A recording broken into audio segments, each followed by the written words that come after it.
The World Adventurers Club bids you welcome. As you know, every one of its members is a man of action and courage. All have colorful pasts, but in each man's life there is an adventure that stands out above all others. The members are already gathered, but their chairman is late. A most unusual thing to happen. Ah, there he comes now, and with him is a bronzed, finely sinewed man of military carriage. Well, Mr. Chairman, you're late. What's the idea there? Gentlemen, I apologize, but better late than never. Boys, I want you to meet our newest member, Sergeant Bruce Farnsworth of the Royal Northwest Mounted Police. Glad to see you. Gentlemen, I am honored to meet this gathering of intrepid explorers and adventurers, but I'm wondering if I can qualify for membership here. Yes, you can, Farnsworth. That's why I brought you here. It's kind of you to say so. I understand that it is my task to relate some thrilling adventure that happened to me. That's correct. That ought not to be difficult for you, Sergeant, as a member of the Royal Northwest Mounted Police. A sergeant no longer, gentlemen. I have retired. But there was one incident in my activities in northern Canada that stands out in my memory and will till my dying day. It may sound trivial. We'll be the judge of that. Let's have the yarn. Very well. There's a tradition that the Mountie always gets his man. I guess that's true. We were stationed in a bleak, desolate village in the northern part of Saskatchewan. As you well know, the winters up there are bitter cold, the mercury often dropping to 20 and even 40 degrees below zero. Add to this a vast territory of trackless forest and desolate waste, swept by blinding blizzards and raging winds, and you'll get a faint idea of the obstacles the Mounties have to overcome in the pursuit and tracking down of criminals and murderers who have vanished into the great Northwest. One day, just as the first heavy snow was blanketing us in our barracks, the telephone rang. Royal Northwest Police Barracks, Farnsworth speaking. Hello, that you, Farnsworth? Jim Boone talking. Here, the French-Canadian trapper's been murdered in his cabin. I found him with his head bashed in, and his daughter is missing. You remember her. You've probably seen her at my trading post when her father brought in furs, you know. Oh, yes, I recall her. She was known as the Fawn, wasn't she? Very pretty. Sort of timid little thing. That's right. Well, it looks as if some cutthroat killed her father and took her away. Any suspicions as to who might have done it? No? Well, yes, I have. There was a fellow here about a month ago. Said his name was Bennett. Bought a lot of grub and ammunition. Said he was going after some white fox. He seemed sort of shifty to me. I didn't like him. Seen him lately? No, ain't seen him since. All right. I'll attend to it. O'Malley, get the husky from the sled. Make sure it is well provisioned. I'm going north. What? Well, I'm a pink whisked walrus. Ain't it just like that? What is it this time? Murder. Hurry, man, before the trail is obliterated. Yes, sir.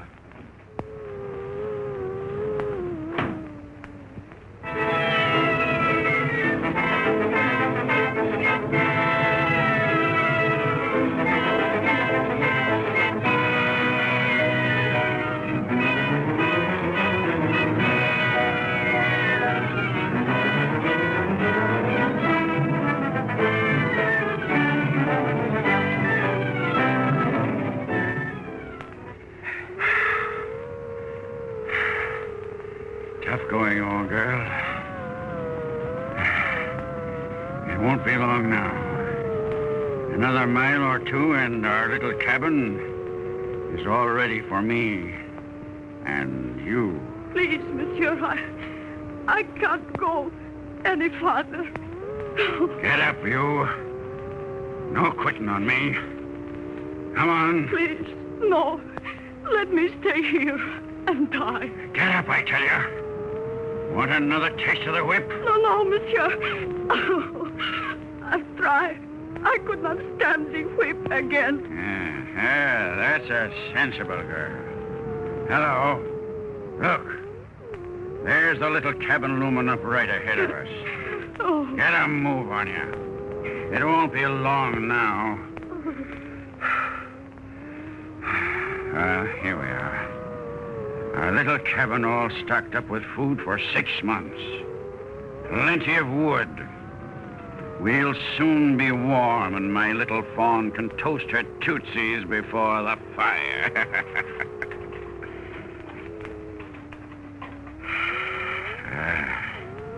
There we are.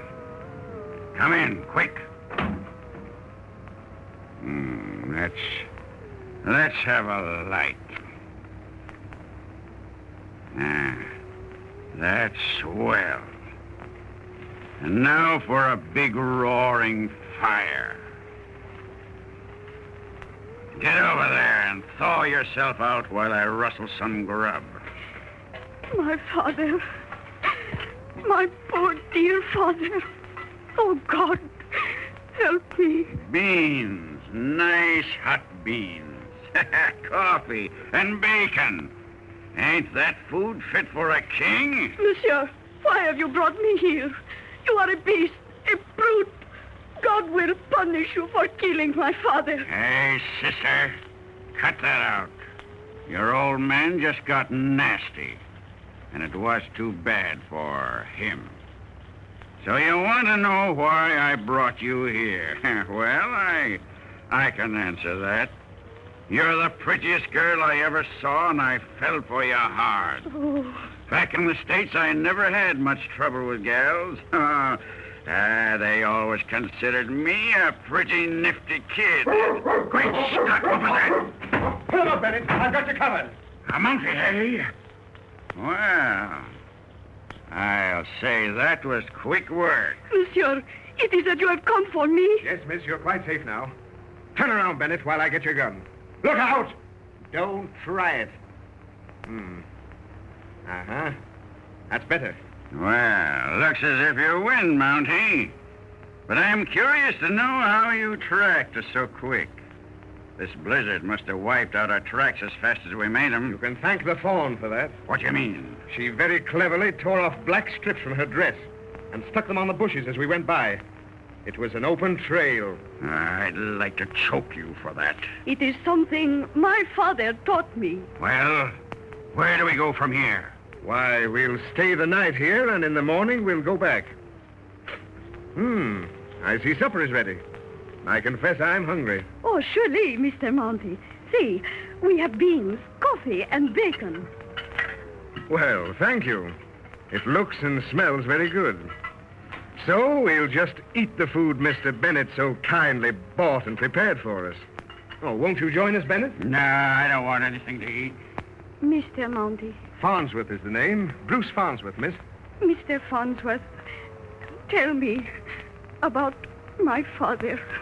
I'm very sorry, my dear. Everything has been attended to, though. And if it's any consolation to you, I may tell you that this man will forfeit his life for his crime. Oh, will he, Mr. Mountie? Stick him up, Farnsworth. Why, what the... You didn't know that I was a nut on guns, and that I'd naturally pack another one in my bag. Well, that's your little mistake. I'm not going back with you, savvy, and neither is the Fawn. You and your dog team will just disappear, and that will be the end of Mr. Farnsworth. Bennett, you're crazy. Yeah, crazy like a fox. The Royal Northwest Mounted Police. I've read about you in books. They always get their man. Well, here is one man you won't get. I'm going to kill you right here and now. Want to say a little prayer? No, thank you. Going to die game, eh? Well, that's fine. And just to add a little suspense to our drama, I'm going to count 3.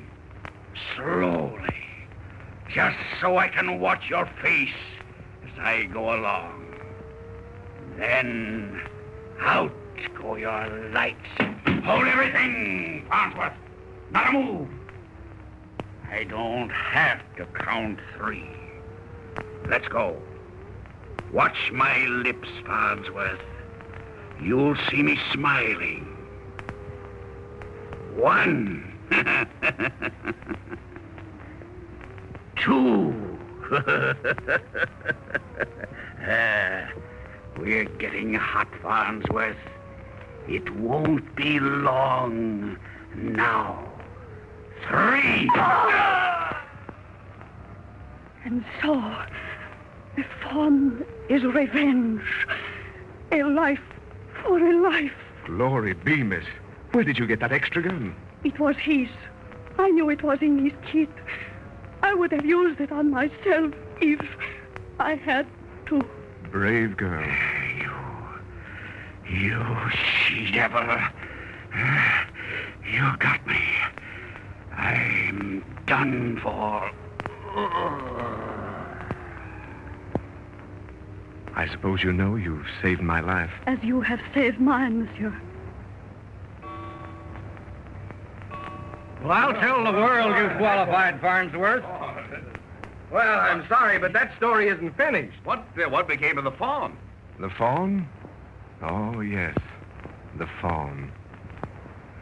I'm sorry to say, gentlemen, she came to a sad end. What? What happened? What happened? Gentlemen, she married me. And so ends another strange adventure. These soldiers of fortune never know where the trail of adventure will lead them.